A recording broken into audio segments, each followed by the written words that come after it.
Welcome to the Scott Brokers Thrive California Superstar Agent Training. Let's review last week's action list. Call all active buyers if no active buyers. Call 10 people in your database to ask for referrals to buyers. After you make those calls, you are to write a note to each buyer following the call.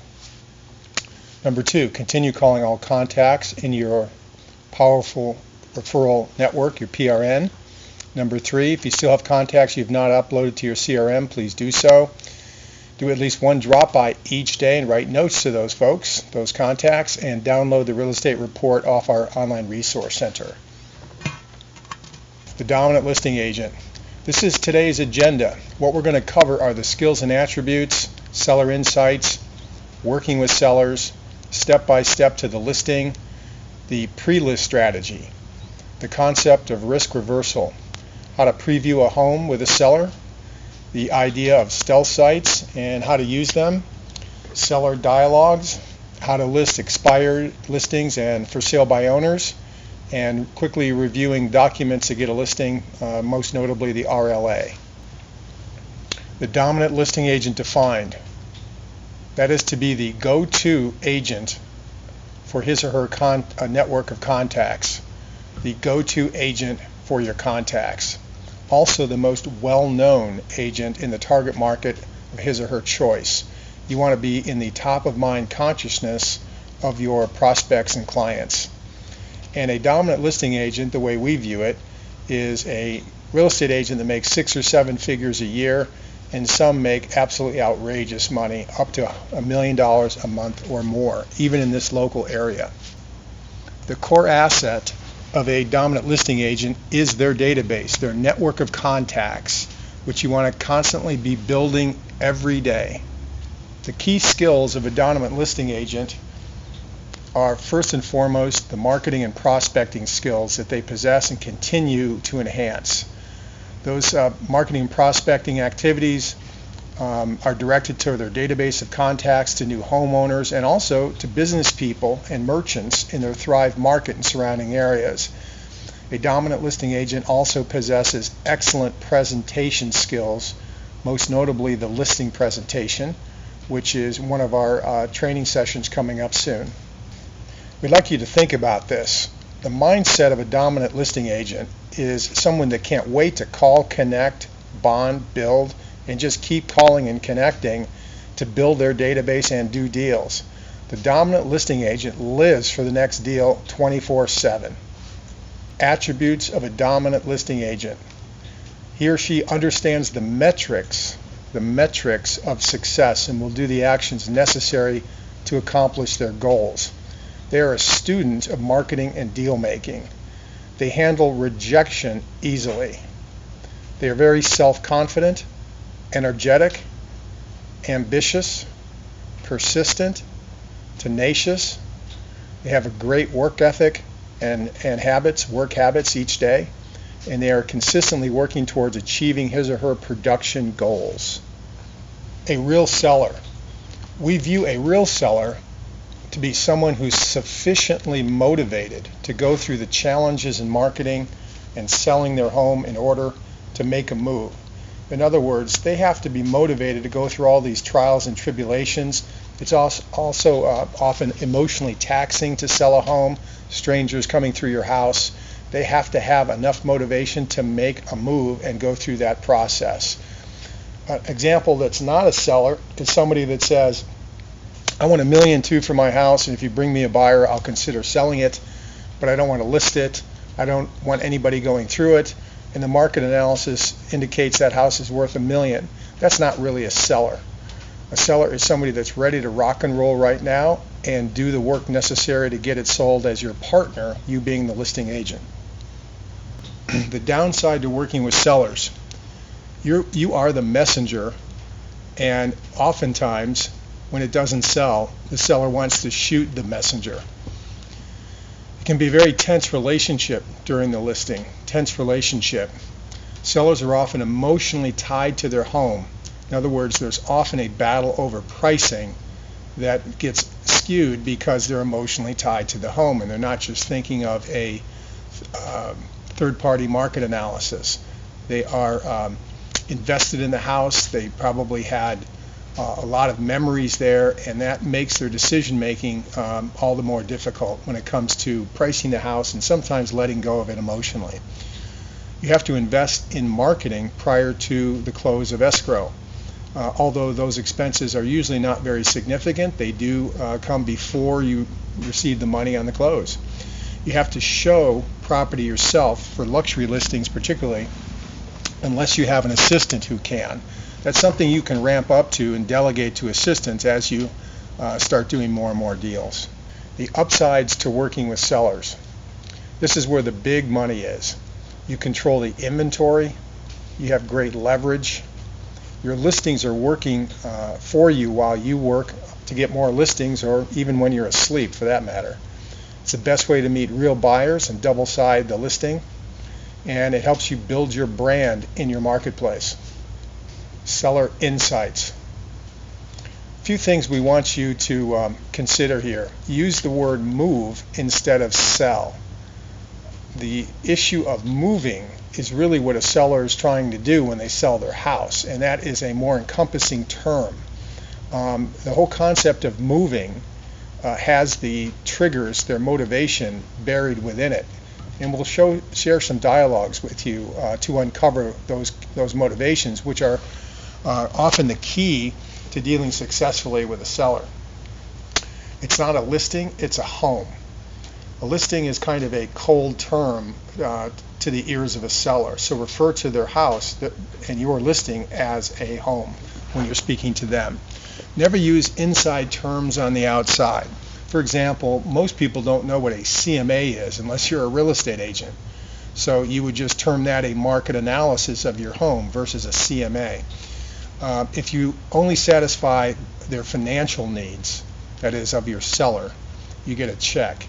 If you satisfy the client's emotional needs, you'll get an advocate, and a long-term one that hopefully can generate referrals for you for many years to come. When you do a great job and nurture the connection consistently with your sellers, they will become emotionally attached to you, and that's all the better for building a powerful referral network. We now want to discuss a way to take a very tactical approach to dealing with sellers and listings. First is the Q&A, the question and answers you want to have discussed with your seller on the phone and in person. Then we want to move on to the post strategy we call the pre-list strategy, when you preview a home or you're communicating with a seller prior to giving them a listing presentation. The next is the listing presentation itself, which, as you know, is a separate training, but we'll touch on it a little bit today. And then setting expectations with the seller so you remain on the same page and kind of act as their partner where you're working together to get this home sold successfully. The Q&A, on the phone or in person. How did you hear about me? That's one of the first questions you want to ask a prospect, because you want to know if it's a referral or what in terms of your marketing is working for you. Sounds like a nice home. Why'd you decide to sell it? We'll discuss that very important question and how to use it a little bit later in this training, but that's a key one. Where are you going next? Have you ever sold a home before, and how was that experience? The answer to these two questions can often provide insights to their motives, and also how to manage that seller and set the expectations for the seller throughout the term of this listing and beyond. Next question, is there any mortgage information of which I need to be aware of? What you're asking there, is this house underwater? You need to know if there's a first or second.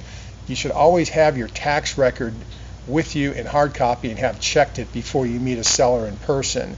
But you want to double check that information with the seller, because often Realist and other sources are not 100% accurate.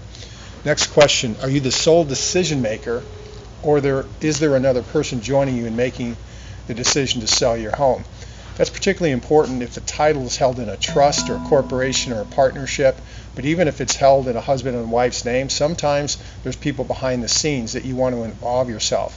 For example, if it's a young couple, possibly their parents are involved. So you want to uncover all of the key players that will be involved in the process. How soon do you want to have your home on the market? Oftentimes you want to discuss a whole time frame with the typical days on the market and lengths of escrow to get them on the same page with the schedule. You want to know if they're interviewing other agents. Don't be afraid to ask that question. You want to know who your competition is.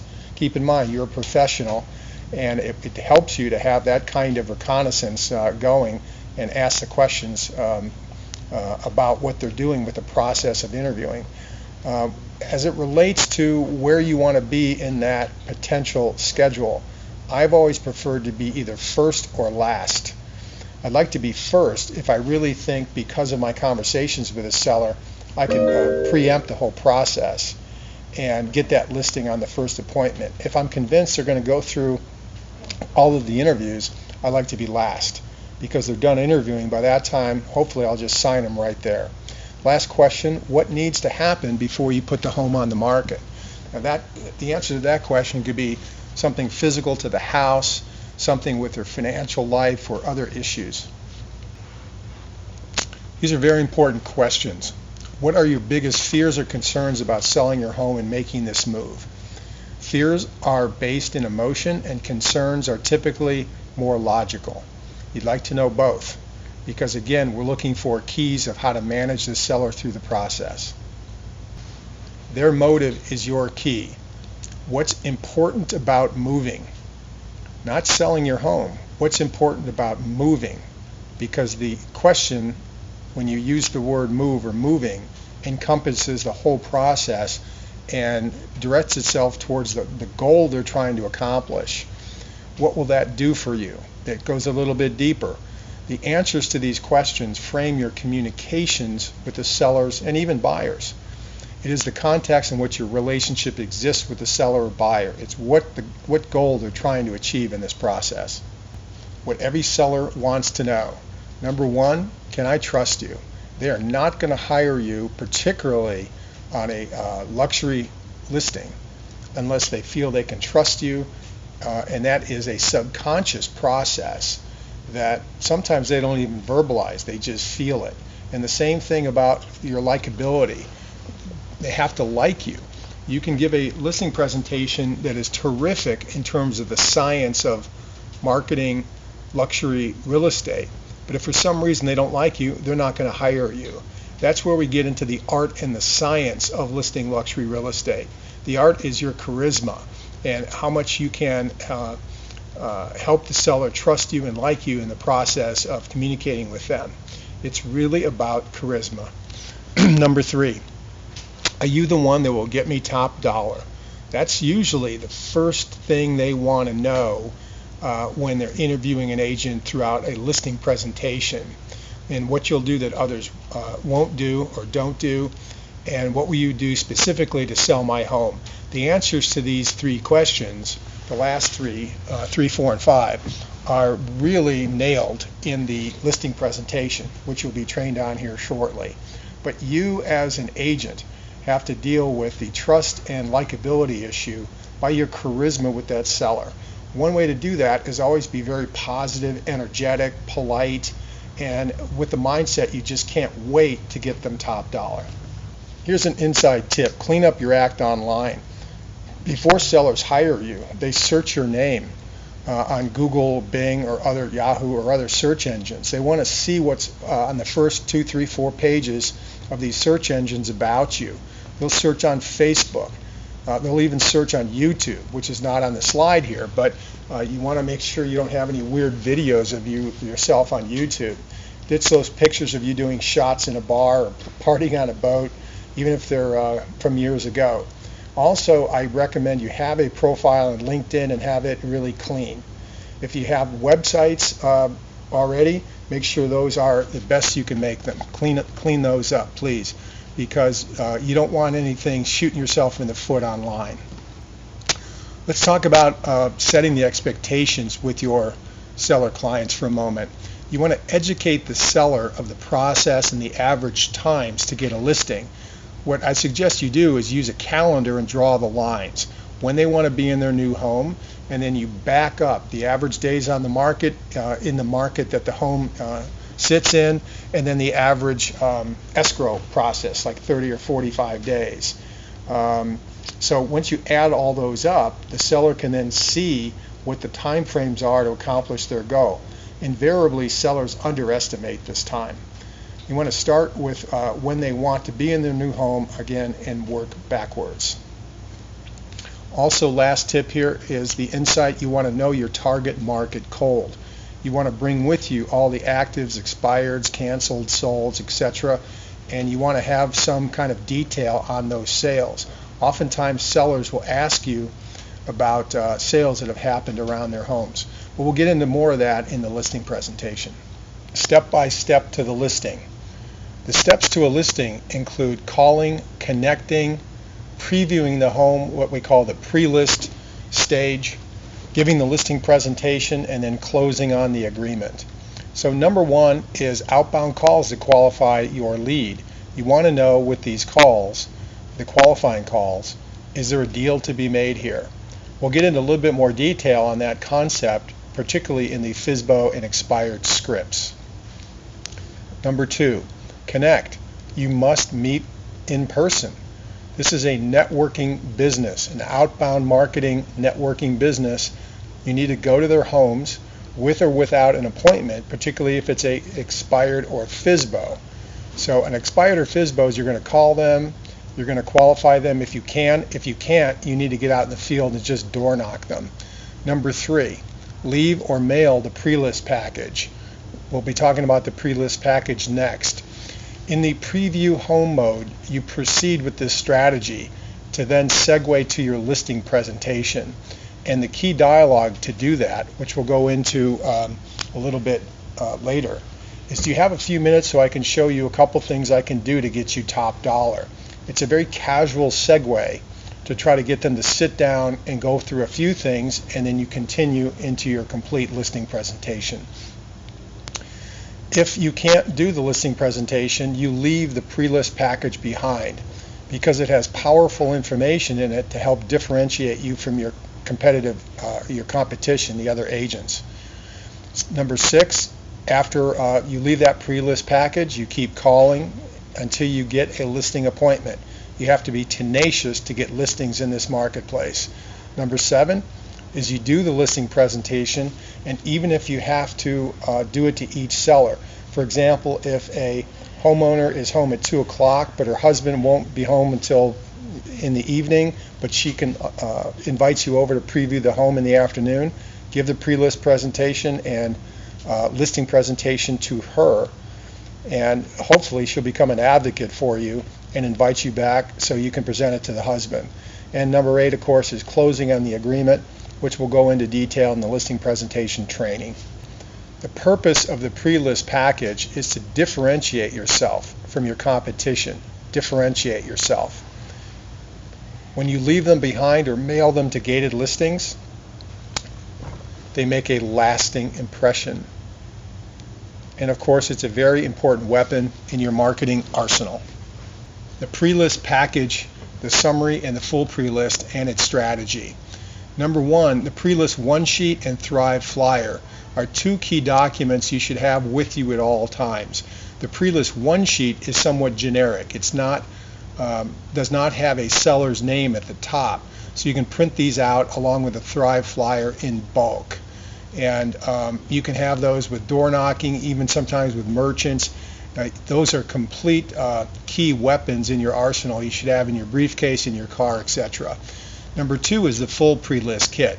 So we're going to step through a few of these components, but the full pre-list kit can be downloaded from your online resource center, which you should do. It's going to be on your action list, and edit those documents to have your contact information in those Word files.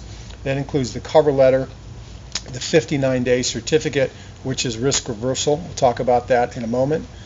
An article called How to Interview a Realtor, which kind of sets up your listing presentation. The About page, it's going to be about you.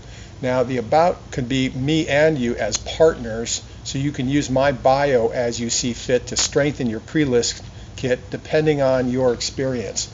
So I'm there to be used in the About if you want it, or it can just be an About page about you. Number 5, innovative. Number 6, merchandise. Number 7, photography. And number 8, is our tip that you should definitely customize these and add to your full pre-list kit as you get more and more experience and do more deals. You can make your own. But this is a great starter kit for you. The innovative merchandise and photography documents are self-explanatory. Study them when you download them and include those in your merchandising of your pre-list kit, because it sets up your listing presentation.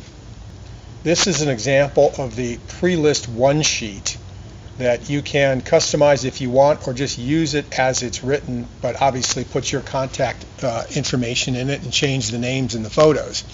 But it has some key pieces of information to help impress potential sellers and differentiate yourself. So study it over, and it's been very effective in the marketplace just as it's designed right here. Risk reversal. You see the concept of risk reversal in marketing all over the place, on the radio, on television, on the internet. And the concept of risk reversal is the customer, the consumer, or the client doesn't take the risk of forming a business relationship. It's you that will take the risk. So it reverses the risk off the consumer and puts it on you. And in this case, we do that by offering the client a very innovative performance guarantee that states essentially, I will sell your home in 59 days or reduce my commission up to $5,000.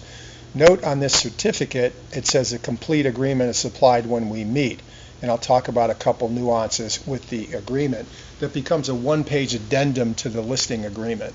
The advantage to this is sellers, the vast majority of sellers, will really appreciate you're putting some money on the table based on the performance in an industry that every agent says, I'm number one this, I'm number one that in my office, etc. There's a lot of marketing hype in the real estate business, as you know, and this puts something on the table that cuts through a lot of that. This has been extremely effective for most sellers that can make a difference of you getting the listing versus losing it to your competition. So I would use it unless you already know you're going to get a listing. It could be a really tight referral. You don't have to put this kind of money on the table if you know you've already got it. But when there's any doubt, I would use it. So you'll have a pre-list kit with it in it, with the risk reversal guarantee in it, and possibly a listing pre-list presentation without it. And the same thing with the listing presentation. You want to have marketing going both directions depending on when you need it. The addendum to the listing agreement that relates to the performance guarantee is a sliding scale from 1,000 to 5,000. How to preview a home. You want to have the mindset that you love the home. You want to communicate that to every seller. You might have a question, well, if it's a complete fixer, complete dump, I wouldn't love the home. Yes, you would love it as an agent because you might have a cash investor buyer to buy it, so you love it from that perspective. Rarely will a seller hire an agent to be their listing agent if they don't feel that the agent is very excited to sell it. So you need to roll in there with a lot of charisma, energy, and enthusiasm about getting the job done. The mindset is you just can't wait to share your great ideas with a seller to get them top dollar. If this is the first time you're meeting the seller in person, you want to probe for motivation again. You want to probe for motivation again because what you were told on the phone may change. Oftentimes the seller really won't reveal that much on the phone because they don't know or trust you. And you can deepen that relationship in person and find out a lot more keys to the motivation that'll help you manage the seller. And then obviously in the preview, pre-list stage, when you're previewing a home, you want to try to segue to the listing presentation as we mentioned above. Stealth sites. A stealth site is a small website with community information that can be easily found on the internet and rewritten. Also includes some images with some key wording, some hot button triggers, if you will, particularly for buyers that attract them to the site to read further and potentially give you their contact information. So in this case, The example we see here is the inside track on Dos Vientos Homes, and you'll notice some key language in here. Dos Vientos Homes not on the market, but available by motivated sellers, etc. This language and this type of stealth site has been refined extensively in the marketplace to convert, meaning to encourage potential buyers in that target market to give you their contact information. So it becomes a pretty effective lead generation site. Keep in mind, on the bottom of the site, you do need to disclose, in fact, on each page in the site, you need to disclose your name, your BRE number, and your brokerage firm. So you need to disclose to the consumers you're a realtor. I can't see that on this image because it's cut off, but that's a word of warning. Now, using cell sites, there's a lot more to them. You would particularly, a really effective way to drive traffic to these sites is by Google AdWords that are residential home searches. For example, Dos Vientos Homes for sale, could be Brentwood Homes for sale if you're doing a Brentwood stealth site, etc., and drive traffic to them. The advantage of this is there's a number of things that could help you here. One is it fuels buyers for the buyer letter, which we're going to learn about in the Insider Secret training that's coming up. You can also produce buyer leads to possibly represent them. Keep in mind, any internet lead, any internet strategy is a big numbers game. You might need 20, 30, 40, 50 inquiries to find a buyer that's legitimate and you can do a deal with. But at a minimum, you can find fuel for your buyer letters. So there's multiple advantages here. If you want to launch a stealth site for one of your target markets, we can supply you with the HTML code. So just let us know about that, and all you would have to do is kind of get some pictures and write your own content, but most of the code you can just edit and get it up and running if you know a little bit about HTML.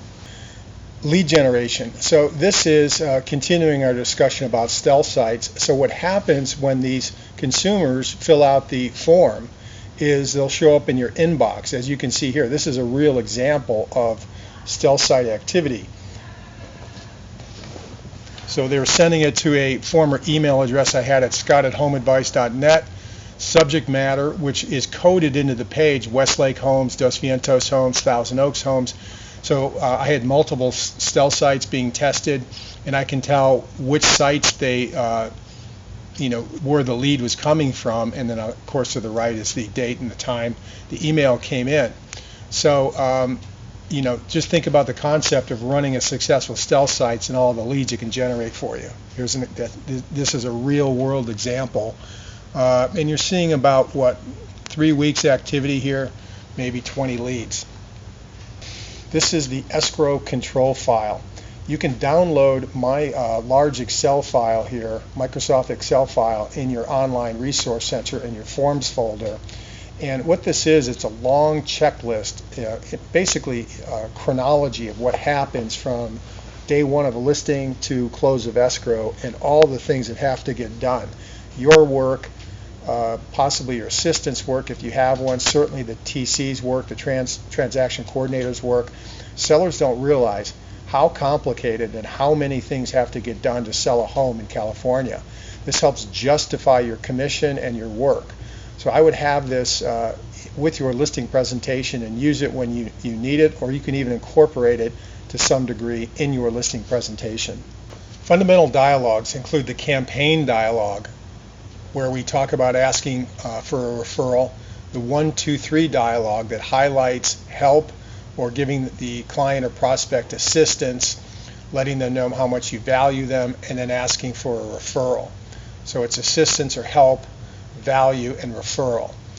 The line, that's fine or okay, great. The reason this is a fundamental dialogue is our business is a numbers game. As I've coached you, it takes about 100 contacts to get a listing. So you're going to have many contacts, connections, conversations that don't result in a deal. That's okay. You just want to be able to just segue really quickly. That's fine. Okay, great. Move it on down the line or go to the next prospect. the concept of repeating, acknowledging, and asking the next question. So, for example, does the home have any unique features? The client says it has a gazebo in the backyard, and I would respond, gazebo in the backyard, great, that's exciting. So what I'm doing is I'm repeating their quote of, or what they've told me about a gazebo in the backyard. The repeating that is to make sure we're connecting and gaining rapport with the client, and then acknowledging that and going on to the next question.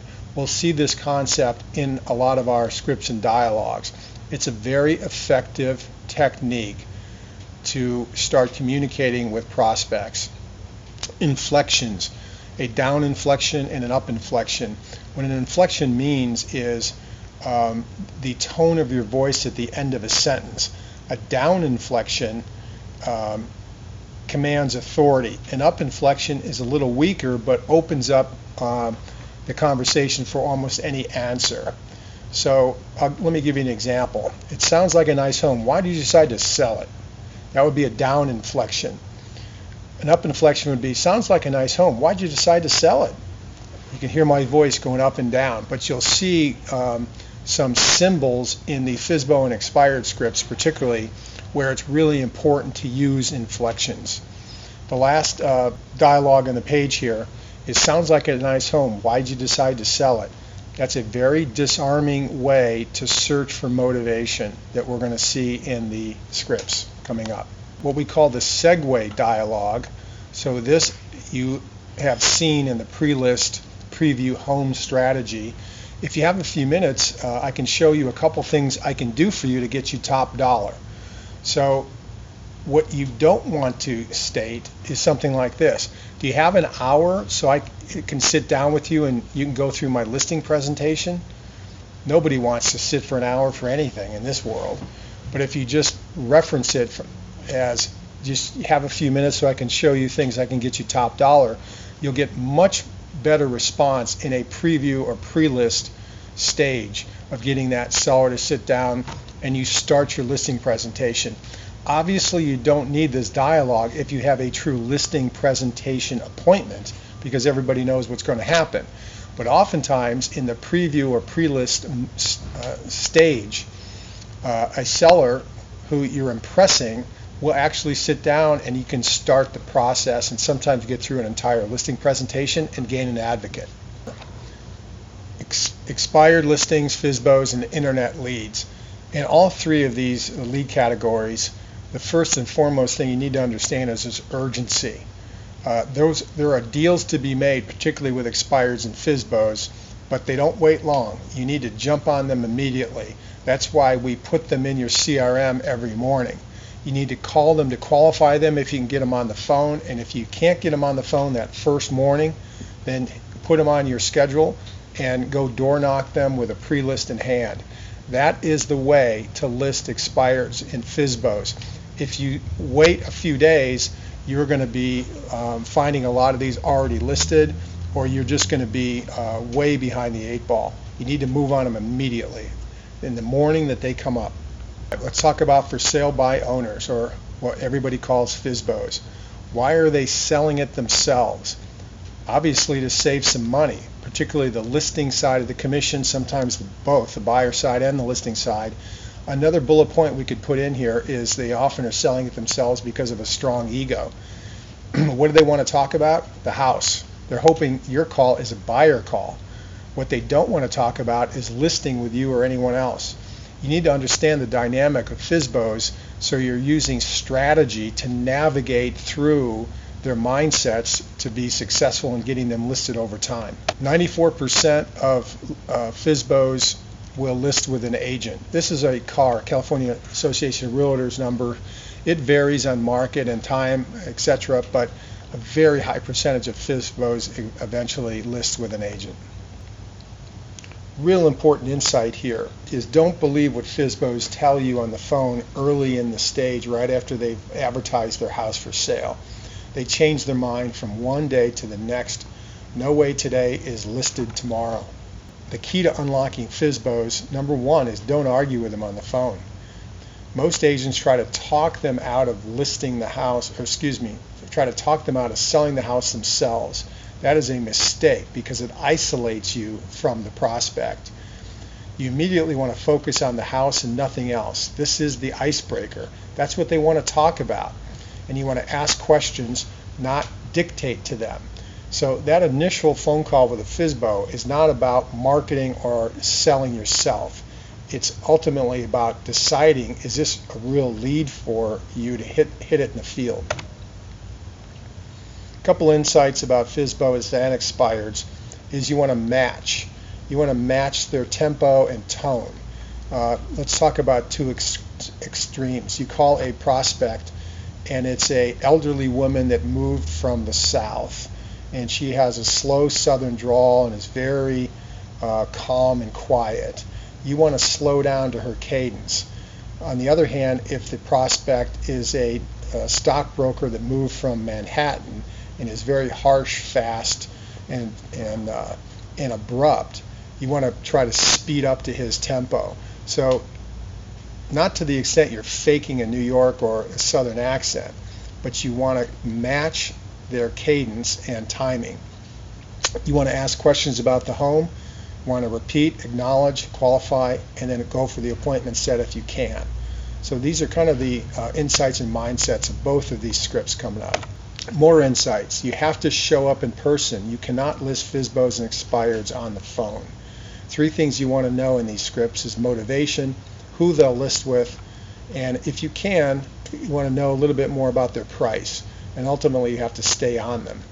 In the scripts, there's no place that it talks about asking for their first name, because that can't be put in a script chronologically. That's a feel issue. It has to feel right where you ask for their first name, so keep that in mind. And again, mirror mimicking and matching. The mindset is, I really want to know about your house. You need to be upbeat, and I keep telling you, repeat what they say, give praise, and ask questions. That's the strategy. The FSBO script. Hi, I'm calling about the home for sale. Is this the owner? My name is Scott Farrell. I'm with Scott Brokers, and I was wondering if I may ask you a couple questions about your home. Do you know the approximate square footage of the home? 3,200? Oh, great. It's good size. Excellent. You're still selling the home yourself, correct? You are. Okay, terrific. All right. How would you rate the condition of the home? Oh, it's in great condition. Terrific. So would you say it's in move-in condition for the buyer? It is in move-in condition. Okay, great. Does it have any unique features? Oh, gazebo in the backyard. Boy, it sounds like a nice home. Why did you decide to sell it? So keep in mind, in this first section of the dialogue, I'm looking for motivation. And really, the last question is where I go for motivation. But I have to build rapport and talk about things I know the prospect wants to talk about prior to getting into the question of why did you decide to sell it.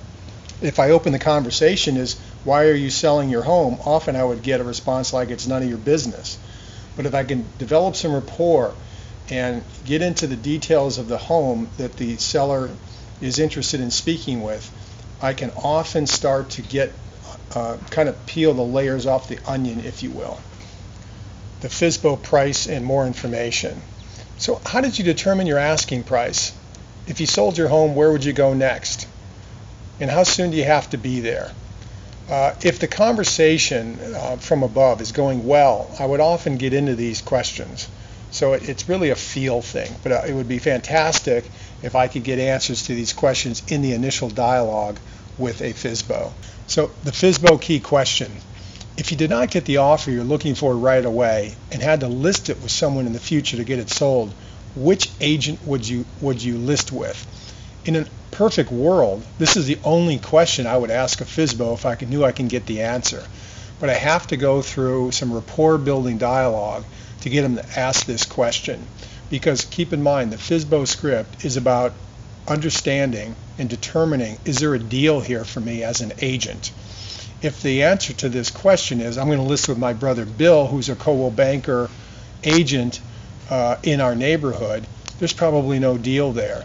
If he says something like, we're not going to list it right now, we're going to rent it if we don't sell it, we'll interview agents next week, all of those responses is a green light for you to get out in the field and meet this prospect.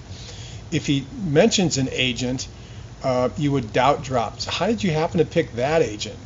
But you can't say anything negative specifically about an agent, but you can kind of put some doubt in their mind to see if there's a door opening there for you. Like, for example, if I could net you more money, you're not locked into that guy, right?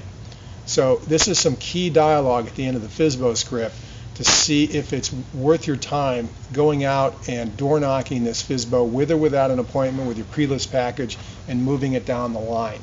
Keep in mind, FSBOs take several points of contact to get them listed, but eventually they do list. Appointment setting dialogue for a FSBO. I'd like to see your home. When would be a convenient time for me to stop by? I look forward to seeing you at 4 o'clock on Tuesday. Please let me give you my cell phone number in case your schedule changes. And it might be helpful if I email you some information before we meet.